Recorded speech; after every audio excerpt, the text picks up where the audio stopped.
नमस्कार, बहुत स्वागत है आपका। आपके साथ मैं हूं मृदुल शर्मा और आप देख रहे हैं रिपब्लिक भारत। आज हमारे साथ मौजूद हैं गुरुदेव रामभद्राचार्य जी। रामानंद आचार्य संप्रदाय के जगत गुरु हैं और बड़ी बात यह है कि कई भाषाएं जानते हैं, मानस इनको कंठस्थ है, किसी परिचय के मोहताज नहीं है। गुरुदेव, बहुत स्वागत है रिपब्लिक भारत में आपका। गुरुदेव, श्रावण मास चल रहा है और आप तो तुलसी पीठाधीश्वर हैं। तुलसीदास जी लिखते हैं भगवान शिव के बारे में, जब उन्होंने भगवान श्री राम से मुलाकात की थी, जय सच्चिदानंद जग पावन अस्कहि चलेउ मनोज नसावन। और जब तुलसीदास जी लिखते हैं कि भगवान शिव राम को प्रणाम करते हैं, सच्चिदानंद कहकर संबोधित करते हैं, वो राम आपके लिए क्या है? वो राम का स्वरूप आपके लिए कैसा है? मेरे लिए राम का स्वरूप है राष्ट्र का मंगल। राम माने राष्ट्र, मम माने मंगल। भगवान राम संपूर्ण राष्ट्र के मंगल में है। इसी से राम जी का परत सिद्ध हो जाता है कि भोलेनाथ स्वयं से राम जी को इष्ट मानते हैं। हाँ। सती जी से स्वयं कहते हैं, जासु कथा कुंभज ऋषि गाई, भगत जास में मुनि सुनाई, सोई मम इष्ट देव रघुवीरा। यदि रामचंद्र जी भूत भगवान शंकर के इष्ट देव हैं तो और प्रश्न तो उठता ही नहीं। बिल्कुल, प्रश्न का तो सवाल ही नहीं होता है। लेकिन प्रश्न फिर भी गुरुदेव बहुत सारे उठाए जाते हैं, मैं उसकी भी बात करूंगा। लेकिन अब बात सनातन की भी करना चाहूंगा, क्योंकि आप सनातन का ध्वज लेकर आगे चलते हैं और आपके पीछे हिंदुत्व और तमाम बातें करने के लिए कई आपके शिष्य हैं, कई आपके द्वारा चलाए गए पथ पर चलने वाले लोग हैं। उनसे आप क्या कहना चाहेंगे? सनातन आखिर है क्या? हिंदुत्व आखिर है क्या? हिंदुत्व भारतीयता की का पर्यायवाचक है। ये तो माननीय उच्चतम न्यायालय ने भी कह दिया कि हिंदुत्व भारतीय, जैसे कमल का पर्यायवाचक पंकज है, अंबुज है, उसी प्रकार भारतीयता का पर्यायवाचक हिंदू है। तो मैं यही कहूंगा, जो हिमालय के समान स्थिर है और इंदु माने चंद्रमा के समान शीतल है, वही तो हिंदू है। इसलिए हिंदुत्व की अवधारणा ही भारत की अवधारणा है।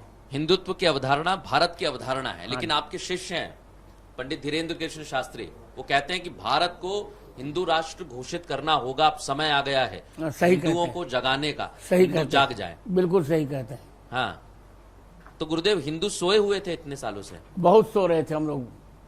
हिंदू का स्वभाव होता है, हिंदू सिंह है ना, सिंह बहुत सोता है और जब जगता है तो कोई कुछ न कुछ करके दिखाता है। तो अभी समय आ गया है जगाने का। अब जगाने का, बिल्कुल। लेकिन गुरुदेव, जब हिंदुओं को जगाने की बात आती है, हिंदू राष्ट्र की बात आती है, तो कुछ लोग मानस पर सवाल उठा देते हैं, मानस की प्रतियां जला देते हैं। कहते हैं मानस में अलग अलग प्रकार से बातें लिखी गई हैं जो जातिवाद को बढ़ावा देती हैं। एक चौपाई है, चौपाई का जिक्र करते हैं समाजवादी पार्टी के नेता और कहते हैं कि सकल ताड़ना के अधिकारी ढोल गवार शूद्र मुझे बोलने दिया जाए। हाँ, बोलिए बोलिए गुरुदेव। पहली बात तो ये है कि जिस व्यक्ति का आप नाम ले रहे हैं उसको रामचरितमानस का क ख भी नहीं आता। वो है स्वामी प्रसाद मौर्य, जो निरंतर असफल ही रहा, कहीं सफल नहीं हुआ। रामचरितमानस में जातिवाद की चर्चा ही नहीं की गई और मुझे आश्चर्य इस बात का है कि उसकी मूर्खता सीमा को पार कर गई है। ढोल गवार शूद्र पशुनारी सकल ताड़ना के अधिकारी नहीं, ये सब ताड़न के अधिकारी। कौटिल्य ने स्वयं ताड़नम शिक्षणम लिखा है। ताड़न का अर्थ है शिक्षण, अर्थात ढोल वाद्य बजाने वालों को, गंवार ग्रामीणों को, शूद्र जो चिंता से संतुलन खो गए हों, पशु और नारी, ये सब शिक्षण के अधिकारी हैं। इनको पढ़ाना चाहिए। जब तक नारी नहीं पढ़ेगी तब तक सभ्य समाज का सृजन नहीं होगा। तो यहाँ जात की चर्चा नहीं की गई। ताड़नम शिक्षण, जब अब उसको कौटिल्य शास्त्र का ज्ञान ही नहीं तो उसको क्या बताऊं, आप बताओ। बिल्कुल। और गुरुदेव, आप तो अवधि भी इतनी बेहतर जानते हैं, सभी दर्शक समझते हैं, और आपने उसका बहुत अच्छी तरह से बताया कि किस तरह से उपयोग किया गया है। लेकिन मैं एक चीज और पूछना चाहूंगा गुरुदेव, क्योंकि आप वो रहे हैं जिन्होंने राम जन्मभूमि के लिए गवाही दी है, श्री राम लला का मंदिर बनने वाला है, और आज एक पथ का भी वहां पर उद्घाटन हो रहा है गुरुदेव, जिसमें 1 लाख लोग आ सकते हैं, जा सकते हैं। इस पर आपका क्या कहना है? बहुत अच्छा हो रहा है, सब कुछ बहुत अच्छा हो रहा है। और मैं आपको आमंत्रित भी कर रहा हूं, उसी समय मेरा अमृत महोत्सव भी होगा। अच्छा। 14 जनवरी से 22 जनवरी के बीच रामलला जी गर्भगृह में स्थापित होंगे, और वही समय मेरा अमृत महोत्सव का है, माने मेरा 75वां वर्ष पूर्ण प्रारंभ होगा। तो सभी लोगों को उसमें आना है और सबको अपनी सहभागिता निभानी। बड़ी बात गुरुदेव आपने कही है। रिपब्लिक भारत तो सदैव आता रहा है और आता रहेगा। एक बात और मैं पूछना चाहता हूं, क्योंकि गुरुदेव हम राम जन्मभूमि की बात करते हैं, रामलला की बात करते हैं, आप स्वयं चित्रकूट से आते हैं, तुलसी पीठाधीश्वर हैं। तुलसीदास जी लिखते हैं, चित्रकूट के घाट पर भई संतन की भीड़, तुलसीदास चंदन किसे तिलक करे रघुवीर। लेकिन अब तिलक करने का समय आया है ज्ञान वापी का, ऐसी भी आवाजें उठने लगी हैं। ज्ञान वापी को लेकर सर्वे चल रहा है, सर्वे की बात चल रही है, मामला कोर्ट में, क्या कहना चाहेंगे गुरुदेव? बिल्कुल, ज्ञान हमको जैसे हमने राम जन्मभूमि दिलाई, वैसे हम कृष्ण जन्मभूमि भी दिलाएंगे, और काशी विश्वनाथ की ज्ञान वापी भी हमारी ही होगी। लेकिन ज्ञान वापी को लेकर वो कहते हैं कि ये गलत हो रहा है, वो हवाला देते हैं 1991 वर्षिप एक्ट का गुरुदेव। उनको कोई ज्ञान नहीं है, पूरे शास्त्र प्रमाण है। जो शिवलिंग दिखाई पड़ा वो प्रामाणिक है। हमारे यहाँ पहले नियम होता था कि कोई भी विद्वान होता था तो ज्ञान वापी का जल पीता था। मैंने स्वयं ने ज्ञान वापी का जल पिया है। आजाद चंद्रशेखर ने ज्ञान वापी का जल पिया था, और दुर्भाग्य से उसी को इन्होंने मस्जिद का आकार दे करके हमको उस अध्यात्म के स्रोत से रोक दिया है। तो हमारा है, रहेगा। हाँ, गुरुदेव, मैं आपको रोकना हूँ माफी के साथ। आपने राम जन्मभूमि की गवाही दी, मौका आएगा तो ज्ञान वापी को लेकर शास्त्रों में क्या लिखा है? पूरा गवाही दूंगा जब कोर्ट बुलाएगा। ऋग्वेद से लेकर अब तक लगभग हजारों वाक्य प्रमाण है ज्ञान वापी में। देखिए, संस्कृत में वापी का अर्थ कुएं का ही अर्थ होता है। वापी वो ज्ञान का कुआं भगवान शंकर ने बनाया था। उसी ज्ञान के कुएं का जल जगत गुरु आद्य शंकराचार्य ने पिया, जगत गुरु आद्य रामानुजाचार्य ने पिया, जगत गुरु आद्य निम्बारकाचार्य ने पिया, जगत गुरु आद्य रामानंदाचार्य ने पिया। और सबकी बात छोड़िए, मैंने स्वयं ने ज्ञान वापी का जल पिया है। ज्ञान वापी का जल पीकर कोई मूर्ख रह ही नहीं सकता। तो ज्ञान वापी को ढककर ये तो भारतीय प्रतिभा के साथ खिलवाड़ किया गया। लेकिन वो आज भी इस पर आवाज उठाते हैं, कई लोग उस पर सवाल उठाते हैं, और सियासत भी गुरुदेव इस पर होती है। उस पर क्या कहेंगे आप? बस दुर्भाग्य है, और उसका हम दंड देंगे। जैसे राम जन्मभूमि हमको मिली वैसे वो मिलेगी। हाँ गुरुदेव, एक गठबंधन बन गया नया, इंडिया नाम रख दिया है गुरुदेव, क्या कहना चाहेंगे? क्या नाम था? गठबंधन था, पहले यूपीए था, कांग्रेस की सरकार बनी थी और सबका गठबंधन था, लेकिन अब उसका नाम इंडिया रख दिया है गुरुदेव। पहली बात, इंडिया नाम रखना भी नहीं, नाम रखना ही नहीं चाहिए था, क्योंकि इंडिया इस देश का नाम है। गठबंधन का नाम इंडिया नहीं होना चाहिए। और इस गठबंधन से कुछ नहीं होगा, इसका एंड होगा। जी गुरुदेव, एक बात और मैं पूछना चाहूंगा, क्योंकि विपक्ष तो लगातार सवाल उठाता रहा है, लेकिन आपने भी और आपके जो शिष्य हैं पंडित धीरेन्द्र कृष्ण शास्त्री, वो भी लगातार आवाज उठाते रहे हैं लव जिहाद को लेकर। मैं आज भी कह रहा हूं, और लव जिहाद के लिए हमारी हिंदू लड़कियों को सावधान रहना चाहिए, और हम सबको सावधान रहना चाहिए।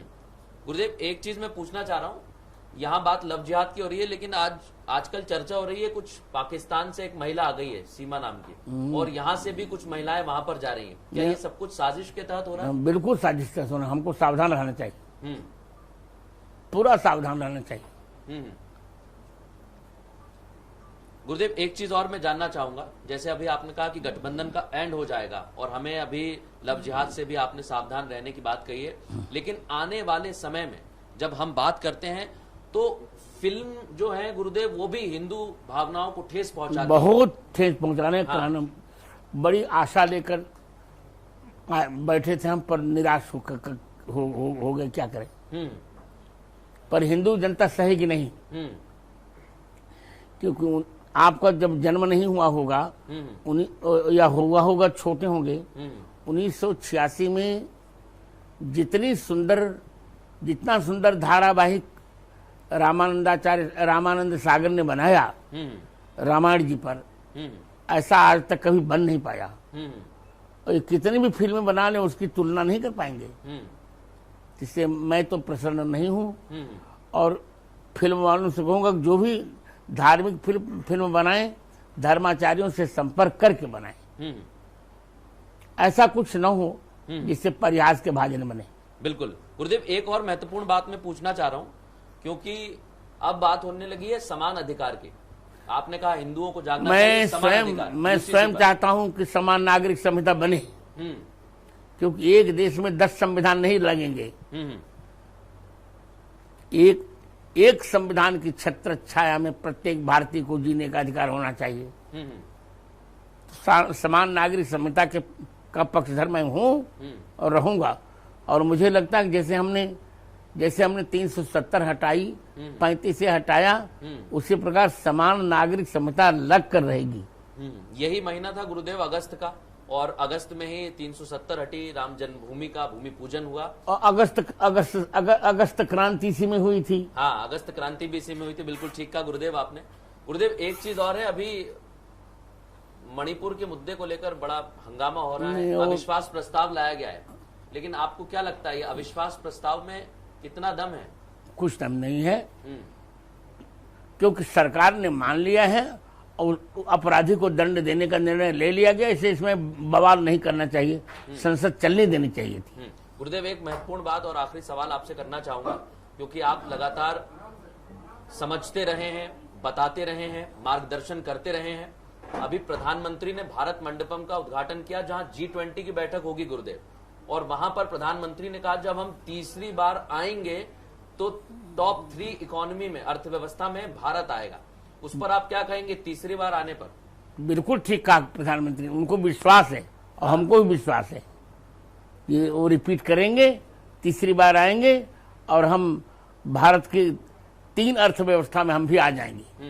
यानी तीसरी बार आके फिर आप हिंदू राष्ट्र की बात, जैसे आपके शिष्य कहते हैं, निश्चित हिंदू राष्ट्र की बात होगी, गौ माता राष्ट्रीय धरोहर होगी, रामचरितमानस राष्ट्र ग्रंथ घोषित होंगे, सब कुछ ठीक हो जाएगा। तो रामभद्राचार्य जगतगुरु तुलसी पीठाधीश्वर इन्होंने बताया कि प्रधानमंत्री नरेंद्र मोदी भी आएंगे, मानस राष्ट्रीय ग्रंथ होगी, गौ सेवा के कार्य में लोग लगे रहेंगे। इस तरह से गौ माता राष्ट्रीय धरोहर होंगी, राष्ट्रीय धरोहर होंगी। गुरुदेव ने त्रुटि को भी ठीक कर दिया, राष्ट्रीय धरोहर और गोवध बंद होगा। गौवंश का जो गौवध किया जाता है अलग अलग क्षेत्रों में, वो भी बंद होगा। तो ये भविष्यवाणी भी की और ये कहा है कि जो लोग मानस पर सवाल उठाते हैं वो मूर्ख हैं। और जिस तरह से हंगामा हो रहा है, कई मुद्दों को लेकर गुरुदेव ने अपने विचार रखे। बहुत बहुत धन्यवाद रामभद्राचार्य जी, आपके विचार रखने के लिए। थैंक यू, धन्यवाद।